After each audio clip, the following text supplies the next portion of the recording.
வணக்கம், என் பேர் ராஜேந்திரன். நான் பாலாசிலுக்கு தான் பட்டு எடுக்கிறேன். அங்கே தான் சாயம் போட்டுக்கிட்டு இருக்கேன். 30-40 வருஷமா இச்சிக்குமே பண்ணிட்டு இருக்கேன். அவருக்கு தான் பண்ணிட்டு இருக்கேன். அவர் எனக்கு, நான் தான் அவருக்கு சப்ளை பண்ணிட்டு இருக்கேன். அவர் எனக்கு சப்ளை பண்ணுறாரு. ஃபர்ஸ்ட் இந்த மாதிரி கோராவாக வரும், வெள்ளையாக வரும். அதை நாங்கள் என்ன பண்ணுவோம், சாயப்பட்டில் சுடு தண்ணியில் போட்டு வேக வச்சு எடுக்குள்ள இந்த மாதிரி கலர் வந்துடும். இந்த மாதிரி கலர் வந்துடும், ஒரே கலராக வந்துடும். இந்த ஒரே கலர் வரக்குள்ள மறுபடியும் பார்டருக்கு தனியாக அதுக்கு கலர் இது உடல், இதுதான் சீலை, இது பார்டர். இப்படி போடக்குள்ள கட்டி காணாவை கட்டி நம்ம போட்ட மட்டும்தான் இப்படி லப்பர் சுற்றி இந்த மாதிரி இந்த வெள்ளை இருக்கிறது 3க்கு போய் விட்டோம்னா வெளியில சீலையில வெள்ளை விழுந்துடும். அது உழுவக்கூடாது.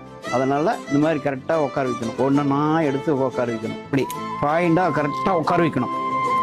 இழுத்து சுற்றினா மட்டும்தான் வெளியே கலர் ஏறாமல் இருக்கும். இல்லைன்னா மேலே ஏறிடும். இப்படி சுற்றணும்.